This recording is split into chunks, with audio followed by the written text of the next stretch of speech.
Kai, did you ever think you would be the focus of a short documentary series?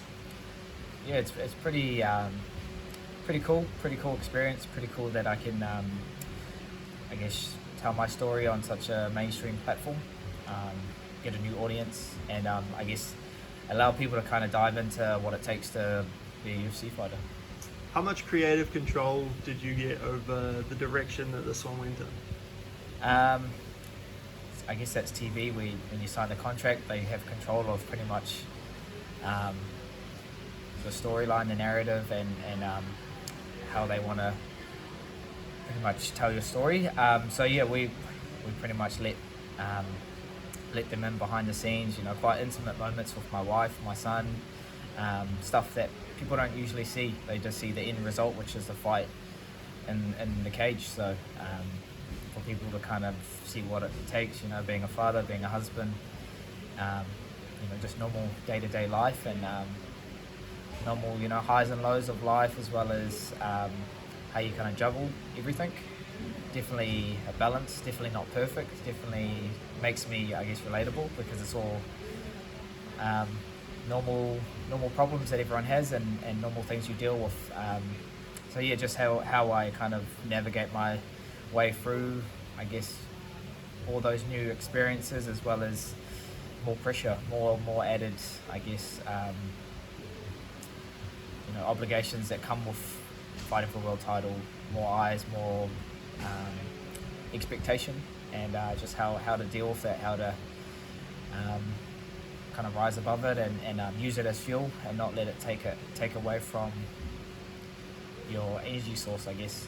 Just making it, that's what's always been good for me, being grounded. You know, my upbringing has allowed me to kind of not get, I guess, caught up too much in more attention, and people wanting to, you know, be in your corner, but not necessarily there, you know, right from the start. So you just got to know who's got an agenda that you're trying to play, and who's actually there to support. And regardless of the fighter that you are, they're just there to support, you know, the Kai that they see in front of them. So yeah, just it's been a journey, and yeah, just showcasing pretty much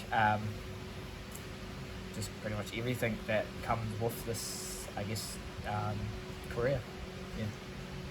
We hear so often people say fighting is a selfish sport. Yeah. Was it at all confronting, like if you've watched it back, hearing from your wife's perspective how things are, you know, like how you had to jet off to Fight Island a few weeks after Kobe was born, all that kind of stuff? Yeah, definitely, it's a massive sacrifice, but there's a bigger picture here. You know, we're trying to, I say we because it's a team, you know, and you need that support system. If that's not working, then you're not performing your best, and you're not being able to showcase your best, if, you know, home life and your personal life isn't, I guess, the best it can be, and a good place. So, you know, I got so much, you know, my wife is the rock that kind of puts it all together, and there's the glue, you know, keeps everything in check, where you know, you wouldn't be able to go do that stuff if I didn't have that kind of support. So very thankful to have her in my corner, you know, and with my son, you know, it's such a blessing having more purpose, more you know, more to fight for, more to provide for, and yeah, I've just been awesome hearing the stories of how actually people think of you because I wasn't there when they did those interviews. So, you know, my wife speaking, my mum, my dad, my brother, you know, Eugene, my head coach, my teammates, just hearing how they talk about you, and yeah, I guess fighting's all the superficial version, or the surface level version of me, and just kind of diving into a bit more of like who the actual Kai is, what's your identity outside of fighting, you know, and I guess we get to showcase that. And, you know, being Māori is my heritage and my culture, I'm able to kind of let people know that, you know, this is me if I was doing this or not, if I was in the UFC or not.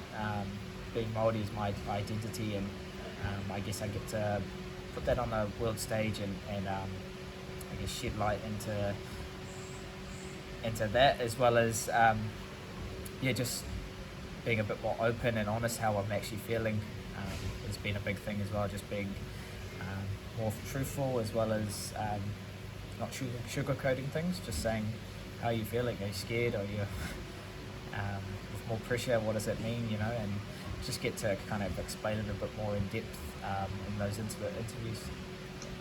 With kind of what you've dived into across this series, like you said, really kind of paints a picture of what the life of a fighter really is like outside of the cage. Do you think people look at fighters and basically just see the end product as what you do?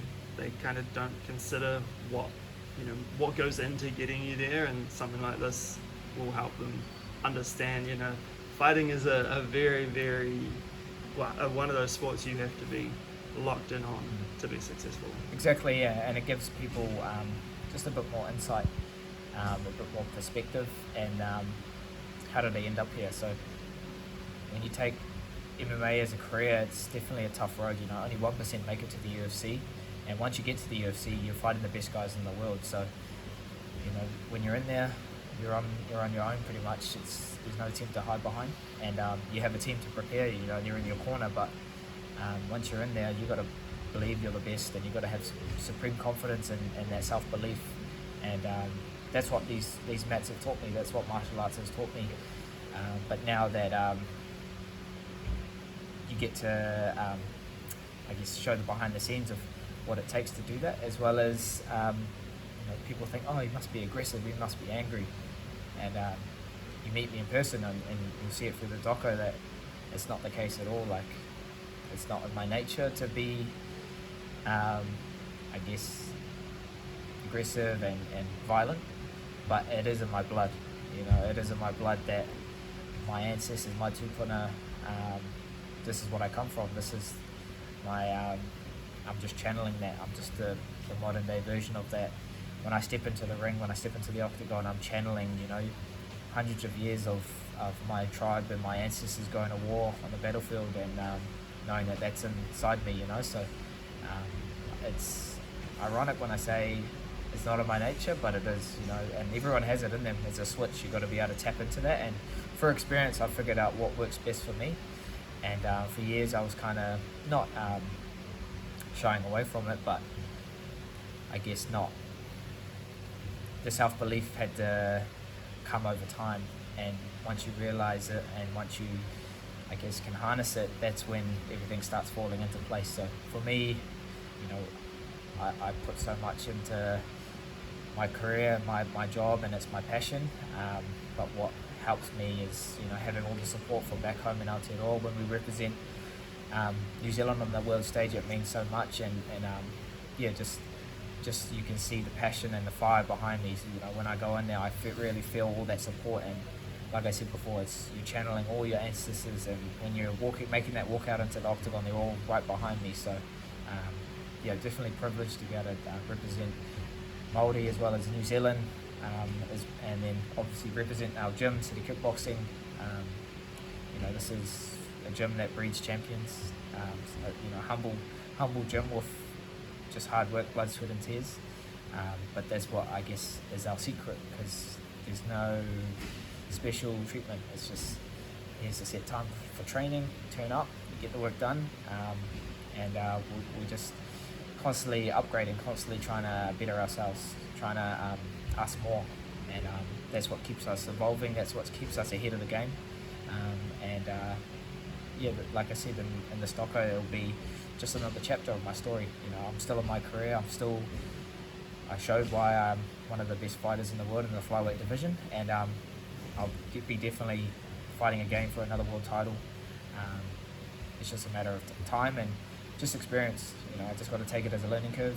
Coming up short against Brandon Moreno last July just makes for an even better comeback, makes for an even better time we meet.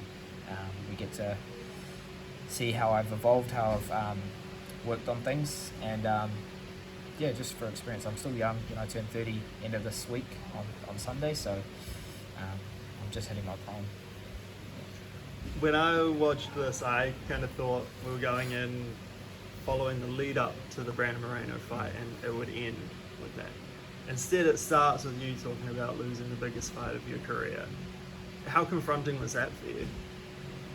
Yeah, that's just how it is at our gym. We've got to be brutally honest, because that's the only way you can get better. If you're sugarcoating things and saying, oh, you know, you're doing this really well, but could have changed this and that, you just got to say, well, the better guy won that night. You know, I can't really. End of the day, you know, he's the one walking out with the belt, so I can't really say I could have done things differently. It's just that's the fight game, and when you're fighting the best guys in the world, it's a matter of my hand should have been there, and he landed the kick, and that's what stopped the fight. But in the lead up to it, you know, it was a great camp. Things that we can, I guess, improve on. Maybe dial in a bit more on fight week. Travel time as well, fighting over in Texas. There's little things that all play a part. But, you know, I was happy and I was proud of the camp that we put together, and the kind of shape that I came into that ring. But yeah, it is a tough pill to swallow when you're kind of looking back and you're reliving those moments and those emotions that you've gone through, and just not disappointment, but there is a bit of just hurts, you know, when you're so close and it doesn't work out, because I was so set on becoming a world champion. You know, I was pretty much I've talked about it in the doco, putting my whole body of work into this one fight. Just things were aligning and things were starting to work out for me. I was starting to get momentum, but yeah, that's just how it goes sometimes. And I've just by, you know, owning up to losses and learning curves, I'm able to kind of use that and help other people in their journey, knowing that, you know, this isn't the end, this doesn't define me as a person. My teammates, my wife, my family are going to look at me the same person, win or lose. So it's just about accepting it. Obviously we have high standards at our gym, so we expect to win, but at the end of the day, it's just another fight, you know.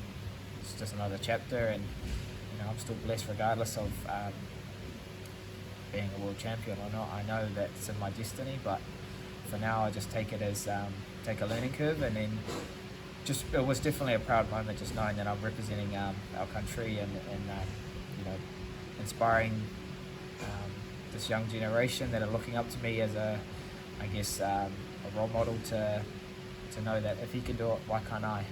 And that's just kind of the story, just being resilient, you know, from where I've come from to where I am now. I would have never thought I'd be, you know, one of the best fighters in the world, fighting in the UFC and doing this as a career, and, you know, living a comfortable life, and yeah, just amazing kind of journey. And the exciting thing is, we're still in it. We're still in the journey, and I guess it's just what kind of legacy I want to leave behind, and just one of those feel-good kind of stories where you're promoting and spreading some positivity, especially in the time where people are, I guess, a bit lost and the world is a pretty rough place.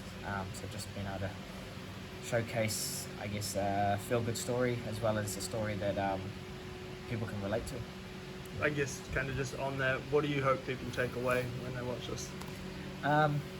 What I hope people take away is just what it kind of takes if you want to go down this route and be a fighter, and just the kind of layers to it.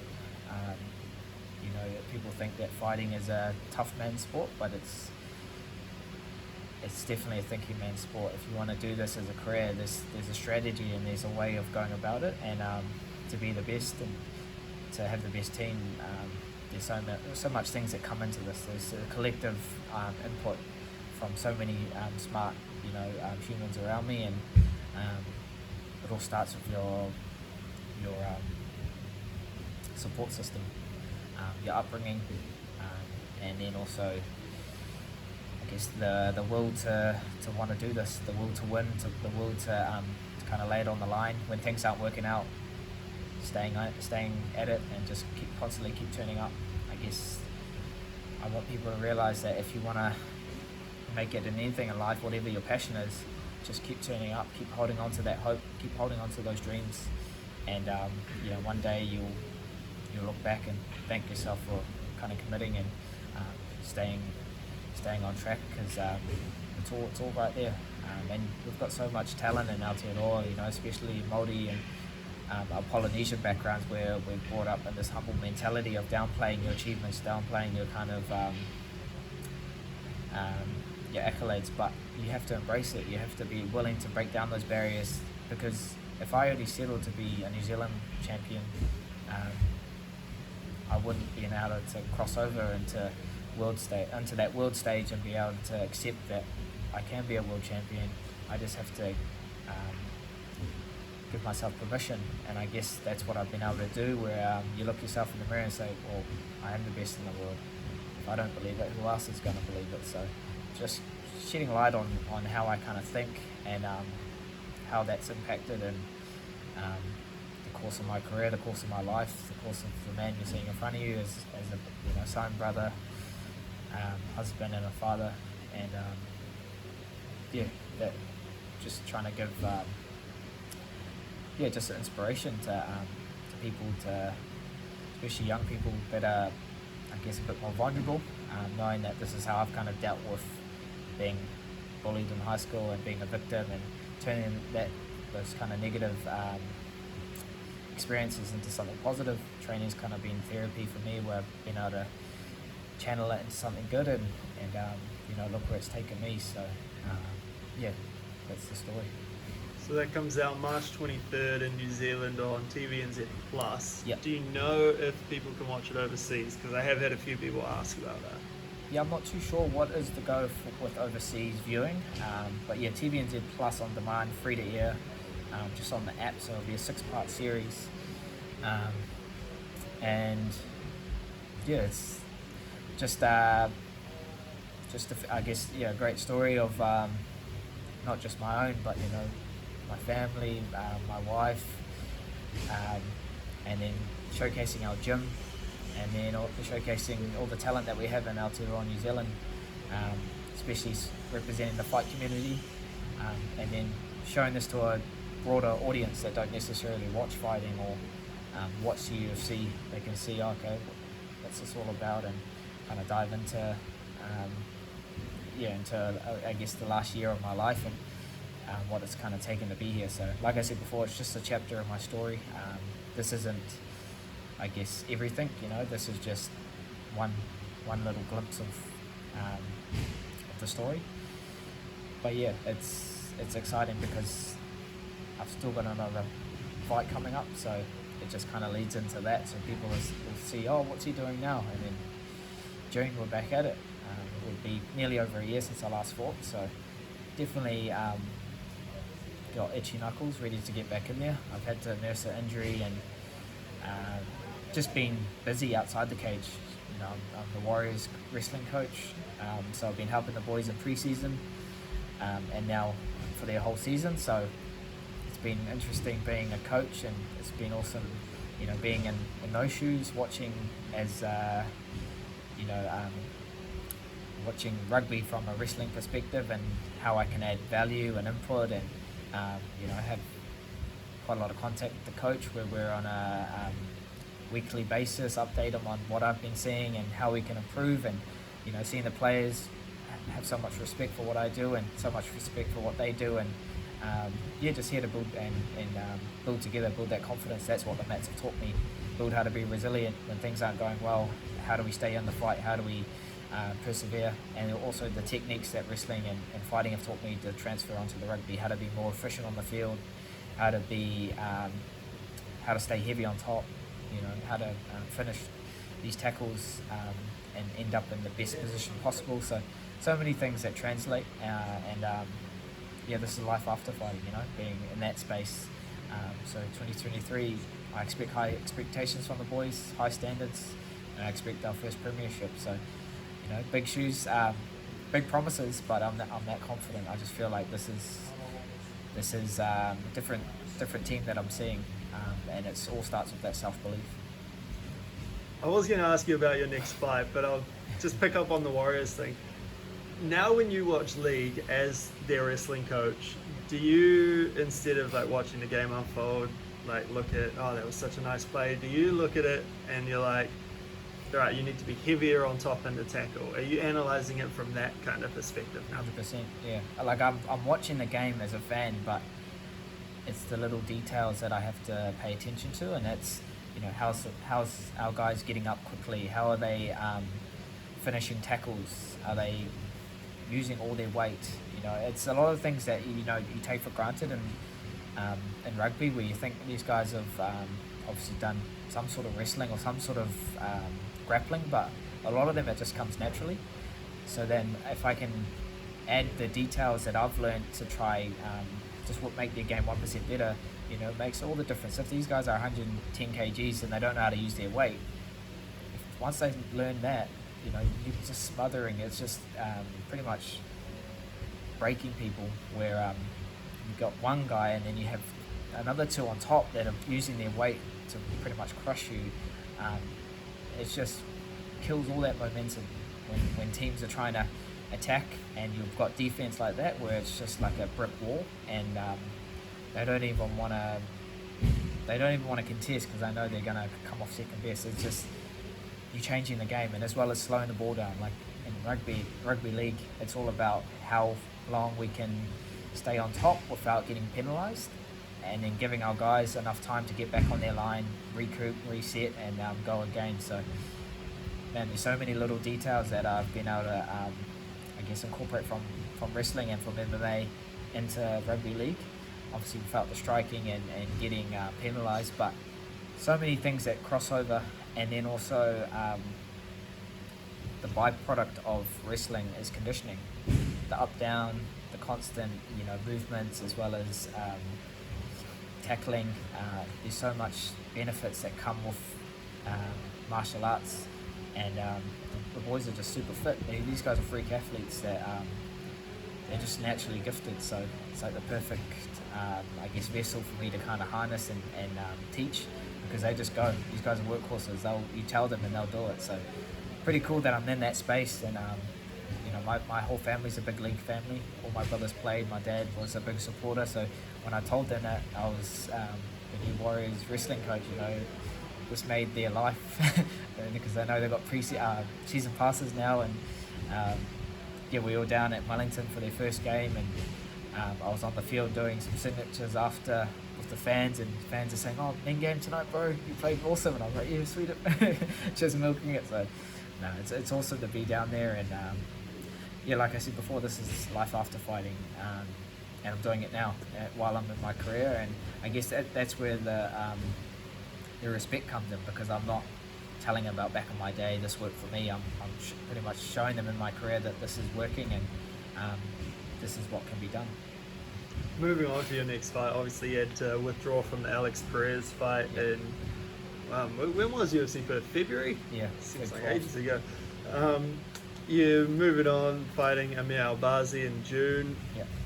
I don't know how you view this, but for me, if you're trying to get back to a title shot, I feel like Amir Albazi is probably a better route than Alex Perez. Yeah, so this fight came across the table. I didn't really care who it was.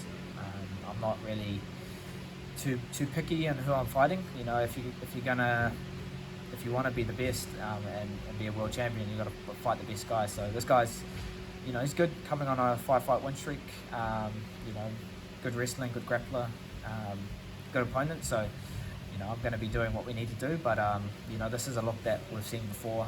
I fought these wrestlers, I fought these grapplers, and this is mixed martial arts. So I'm just going to come in motivated. I'm inspired from my teammates, you know, going over to New York, seeing the boys over there, then going to Perth and seeing, you know, Alex put on an awesome performance against Islam, and just seeing the crowd, seeing how excited these guys are, seeing how much support we have on this side of the world. It was just, I missed that feeling, you know, seeing the fighters make their walkout and then seeing just that fire before they're about to fight. I was like, man, I need to get back in there. So I'm looking forward to the challenge. I want my next fight to be my best fight, and yeah, after this week, it's my 30th. You know, I've got no plans but to just stay in the gym and keep grinding. You know, I can celebrate after, and what better way than taking out a guy that's got momentum and putting myself back in the mix and title contention. So I don't know exactly where this fight is. Even if it's with a crowd at the, in a stadium or at the Apex, it doesn't matter. Like I've got my eyes set on coming forward, and you know, I want to get another finish and remind everyone why I'm the best in the world. And what better way to do that than get a highlight reel finish?